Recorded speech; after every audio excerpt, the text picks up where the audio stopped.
Welcome to a brand new season of Industry Leaders. You'll meet people with real passion who through dedication and hard work became our industry leaders. They'll share their inspirational stories of resilience and hope as they advance their chosen industry. On this episode, we'll meet a company that will unlock the value of your business data. A team that will help you realise the potential of using BIM processes. Plus, a boutique agency for your recruitment emergencies. But first, Australia's most trusted digital agency, Online Marketing Gurus. Founders, Mez Hermayanfard and Andrew Rasso. Industry Leaders, brought to you by Annex Media.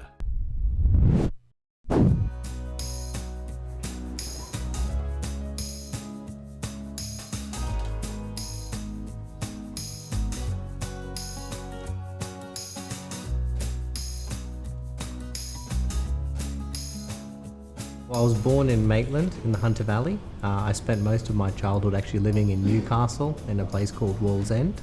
And family was sort of the big area for me through till now that I enjoyed in my childhood. I moved to Sydney when I was 12 years old and sort of did my high schooling at St Ives High before moving into uni. I grew up in Sydney, Australia. I came from a middle-class family. My father and mother worked very, very hard to provide for us, but I had a great upbringing. I came from as I said, a great family that tried to give us everything they had to show us that life is great. Andrew and I actually met at Macquarie University. So we were both attending Mac Uni in sort of the late 2000s and doing a commerce and marketing degree. Mez and I just clicked. When we first started OMG, I had a passion for online marketing.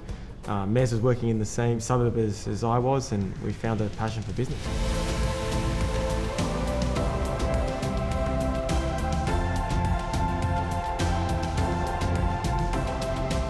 My first job out of uni was for an SEO company. I found I picked it up quite quickly, but as much as you can, pick it up, a lot of it is self-taught. So the first thing I did is I went and built my first website, which was a personal training website, and did SEO on it myself. And because I went through the whole process of, building a website and driving traffic to it, I learnt the ins and outs of SEO. And as soon as I learnt the ins and outs of SEO, and obviously it does change quite dramatically on literally on a day-to-day basis.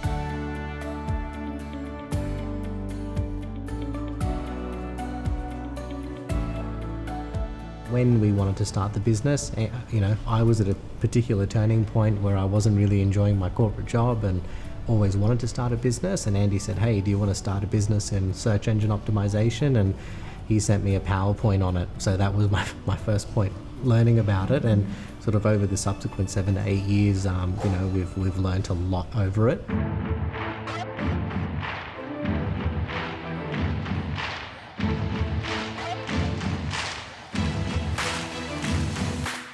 What is SEO?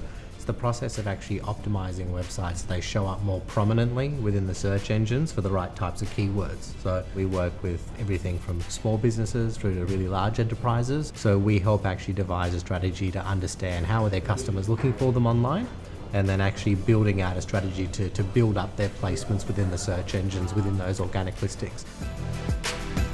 So other services that Online Marketing Gurus provide is Google AdWords management, Facebook advertising. We also offer creation of landing pages and any real type of pay-per-click management as well. So there's also YouTube advertising, there's LinkedIn advertising.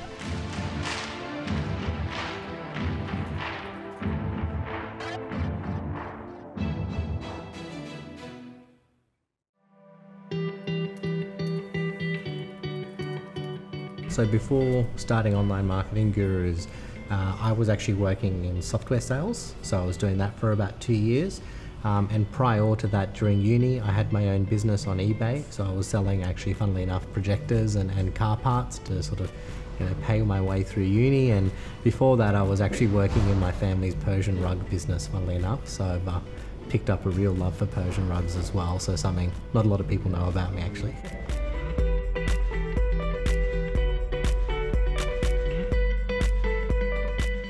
before OMG, I was a personal trainer to get myself through uni.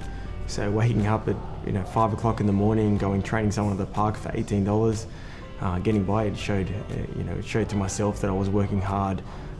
Doesn't matter for what sort of dollar figure, but I was working extremely hard for that. As soon as I came in the digital space, I worked for a few competitors of mine. I learned the good, bad, and the ugly, and I guess I moved forward with all my learnings from that to OMG.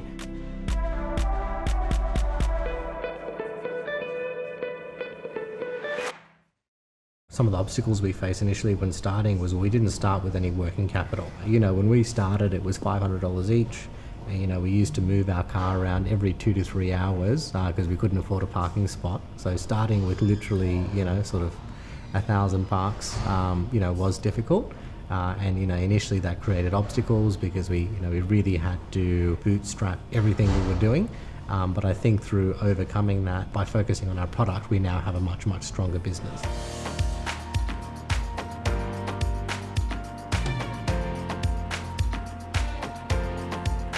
Super exciting for OMG's future because of the amount of potential growth that we do have. We've created a great business around Australia. However, we are looking at taking internationally as soon as possible. I don't even think we've scratched 25% of what the potential of our business is. So I just feel like there's so much more for us to do and so much more potential to tap into, both locally and internationally.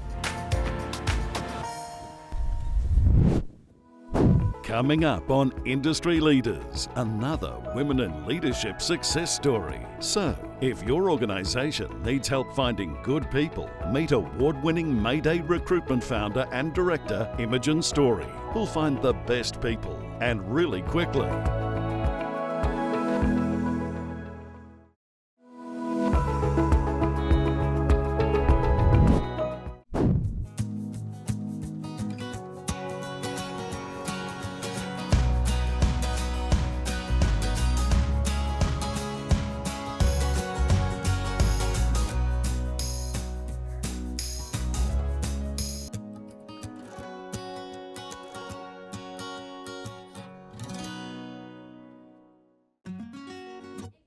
I moved to Australia in 2009 with my recruitment career and was very fortunate to be given some amazing opportunities within the industry and work my way up.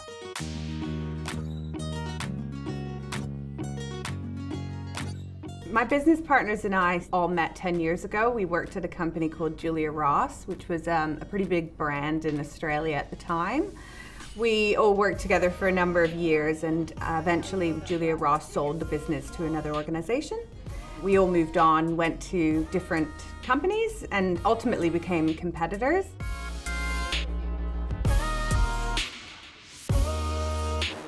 After sort of a period of working for somebody else, I think I felt like I was just ready for a new challenge. I wanted something that was going to push me out of my comfort zone. I'd been in recruitment for 10 years.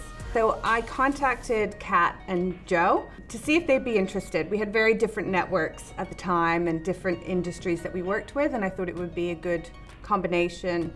And luckily they did too. So after a year of planning on our weekends and evenings, we finally launched Mayday Recruitment on the 4th of July, 2016.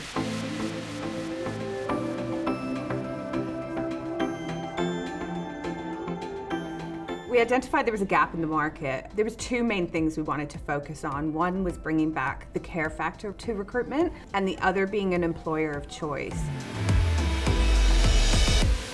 The recruitment industry can be very high pressured with very long hours, and we wanted to prove that women in business could have a family, start a family, and have flexibility at work and be successful in their recruitment career.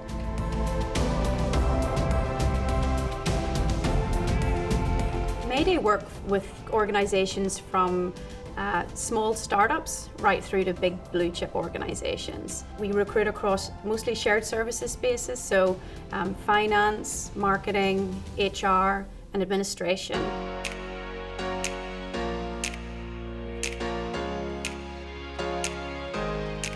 Our customers are any organization that need help finding good people.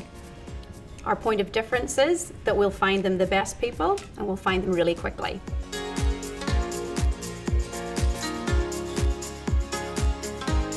Mayday has undergone incredible growth in the last 2.5 years.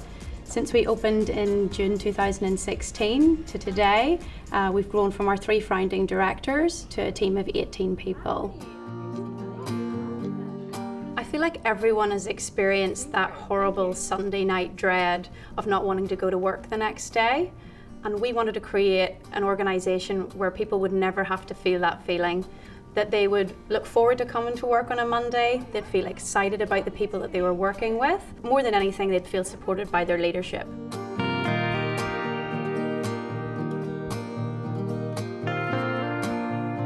We really enjoy each other's company. We don't just talk work, it's also, about people's lives. It's such a buzz when somebody gets a role and being able to call them up and say, hey, you got it, you did it. And then hearing them be absolutely over the moon on the other end of the phone line is just, it's such a buzz, and I think it's really why I do it. And then when a candidate calls me up maybe 2 months after they've started a role and they say, I know I said I didn't want to go to that interview and you kind of talked me into it, and now I'm so happy and I'm so glad you did because you've changed my life. It's like, wow, that's powerful. So Emily's going to kick off our speakers tonight. I know she'll do fantastic. We've both come a long way from those jobs in 2008, but still hopefully got our wit between us. I'll pass over now to Emily.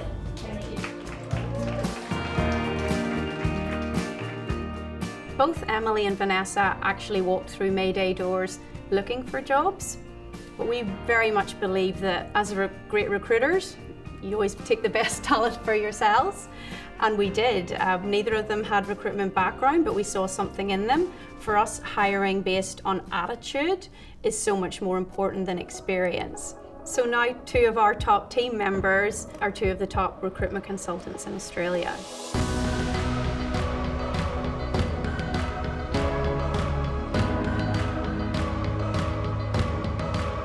2018 was a really exciting year for Mayday when it came to awards. We actually did pretty well in a few. Probably the most significant for us was winning the New South Wales Business Chamber Startup Superstar Award for 2018. That was so exciting for us as a small organisation to be able to go to a big awards ceremony, to be able to take our entire team, everyone to get glammed up. It was just an amazing night. We just want to really help the next generation, the way that sometimes we haven't been helped, really develop themselves in our industry. Still to come on Industry Leaders, an architect who has wanted to change the world since childhood. Digital Node founder and director Rebecca DeChico explains the 3 main streams they focus on with their business, including project and construction management.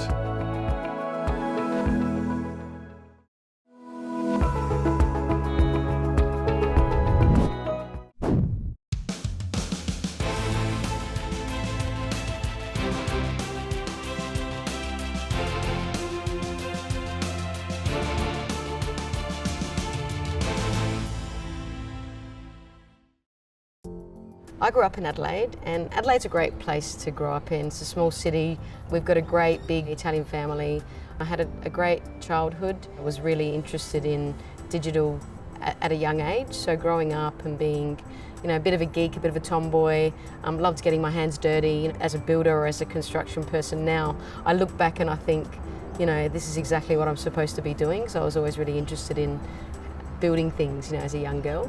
And that was, challenging being a young girl in, in a small town, but I loved my journey, and it was such a great place to grow up.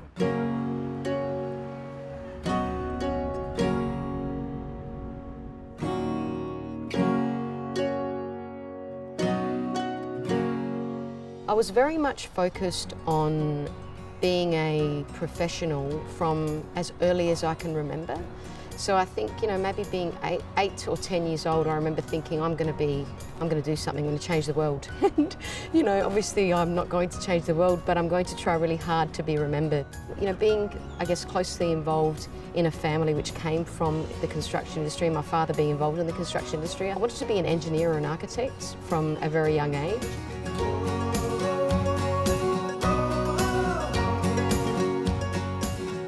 had an idea many years ago when I was just out of uni, and there was a lack of really, I guess, successful use of technology in the construction industry, not just the technology but the process. And therefore, probably about 2 years after I finished an architecture degree in Adelaide, I founded Conceptual Node, and Conceptual Node was about drawing synergies between the way we designed and built assets, so buildings and infrastructure assets, and the way that we used digital methods to do that. Not just the way that we use technology in terms of software, but the way that we use data about our buildings and infrastructure and that sort of data. And then I had an idea to kind of evolve that business of Conceptual Node into Digital Node, which is very much almost became the mother of this kind of idea.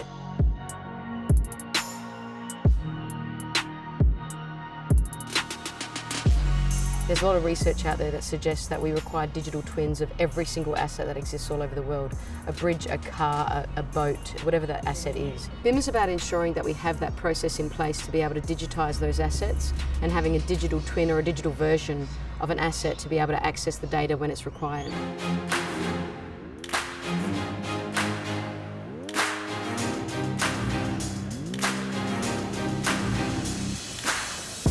Digital Node works in 3 streams, the first being the strategic advice that I give to clients, such as government clients. The second stream is the project management stream, so as an architect and now construction manager, I still like to get my hands dirty and work on projects. And finally, the education and training sector of the business.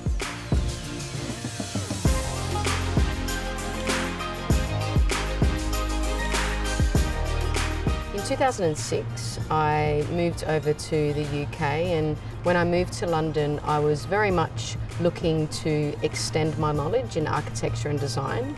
I moved there thinking that I'd be there for 6 months to a year, and I thought this would be great, I'll do some travel, etc. It ended up being almost 10 years in the UK, which very much became home for me. So for me, I think I evolved as not only a design professional, moving my way into senior roles in different architectural practices before founding the business, but also professionally, I think I evolved as a business person, and that was a great experience for me.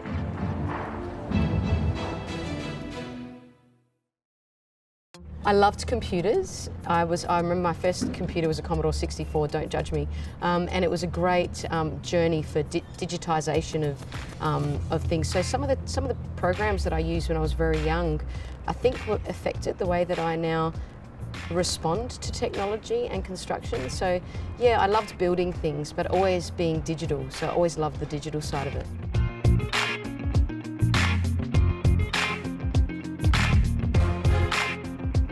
Digital Node's very much a family business, and I've evolved the business out of something that my father once taught me, and I very much would like to pay attention to that because he worked in construction for many years, and he was such a great business owner because he was very calm in his approach, and he was very much the reason why I became an architect to begin with.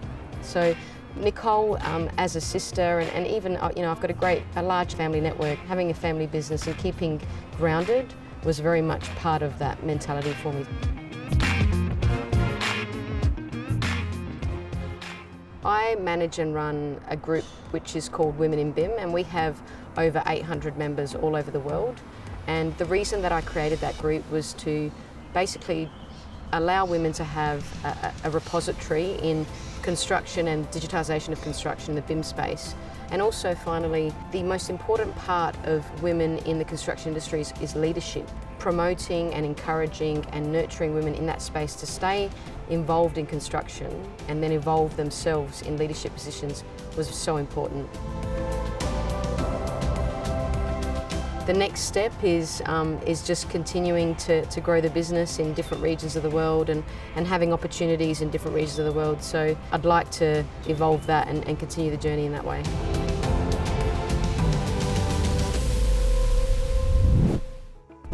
Stay tuned to Industry Leaders to meet the bloke who formed the award-winning Wardy IT after a humble start working for Coles. Managing Director Peter Ward recalls his early startup days running the business out of a bedroom.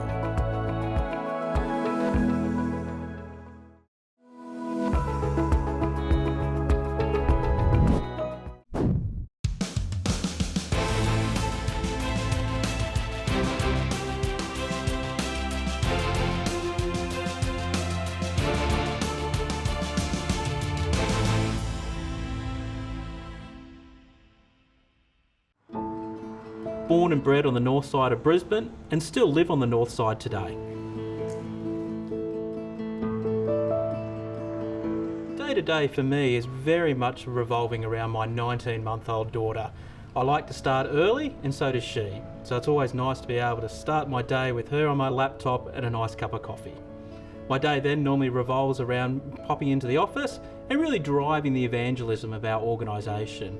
I spend a lot of time in Sydney and Melbourne with our customers, really helping them to build out the dream about understanding how they can do more with data.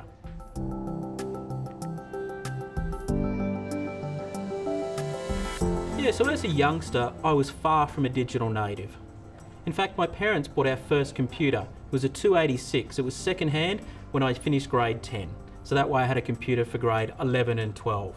I remember going and buying my first PC when I started university. I'd outgrown that 286.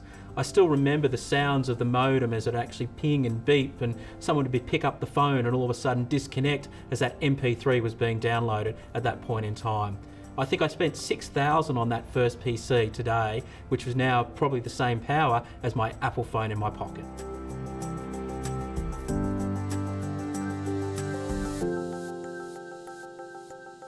So it was funny though, that first time I was contacted by Coles to try and recruit me. I had a career trajectory at that point in time, which was to stick at uni for 5 years to do the double degree of electrical engineering and mathematics. So I initially turned down the job interview. I contacted my girlfriend at the time, who then became my first wife, and she said to me, "You're crazy, go and have a chat to them." I contacted them, and next day I was in a role. They offered it to me straight away there. I stayed in that role for 12 months in Brisbane and then was headhunted down to Melbourne. I then spent 4.5 years down in Melbourne before I finally saw the light and realised I wanted to be back in Brisbane.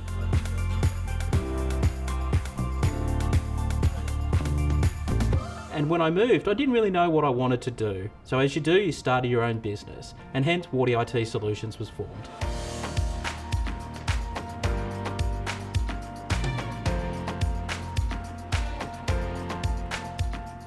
Wardy IT Solutions helps organisations turn their data into an asset. Data sits in many different systems across the organisation, and we help organisations unlock that true value and gain greater insight. The services that Wardy IT Solutions is really broken up into 4 key core pillars. We specialise in the Microsoft SQL Server database technology, as well as the Azure Data Services. We have our data platform team, we have our data analytics team, our training team, and our managed services that provide true 24/7 service onshore in Australia to help customers maintain that operational excellence for their database environment.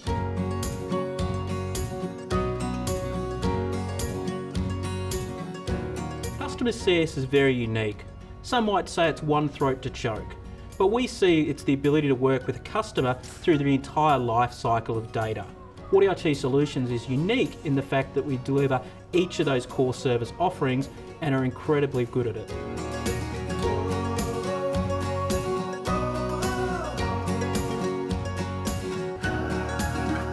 Yeah, look, the early days was a business that was run out of a bedroom, like many startups there. I'd spend my days out there with customers, whether that was selling or whether that was delivering services. I'd come home, I'd be sending invoices, be doing the marketing. Effectively, I did everything, even down to the chief bottle washer and chief entertainment officer. What we found though was by delivering amazing and outstanding service that it was easy for us to grow. I very quickly scaled from more work that I could possibly do and then started to employ people.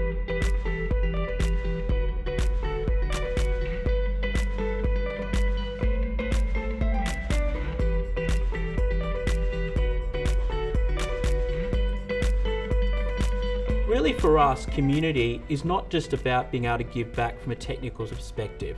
We also believe as an organisation, as a personal belief, that we've been very successful and we should be able to share that around. So we then provide services for non-for-profits to help them optimise their database technology at no cost. We also provide discounted services for any non-for-profit organisation, but we also are heavily involved in a number of charities. And one that's near and dear to my heart is Variety, the children's charity. For many years I've been involved in the Variety Bash each year, driving a 1965 XP Falcon around the bush, but not only having fun, but raising significant amounts of funds for that charity and the children that need those services most.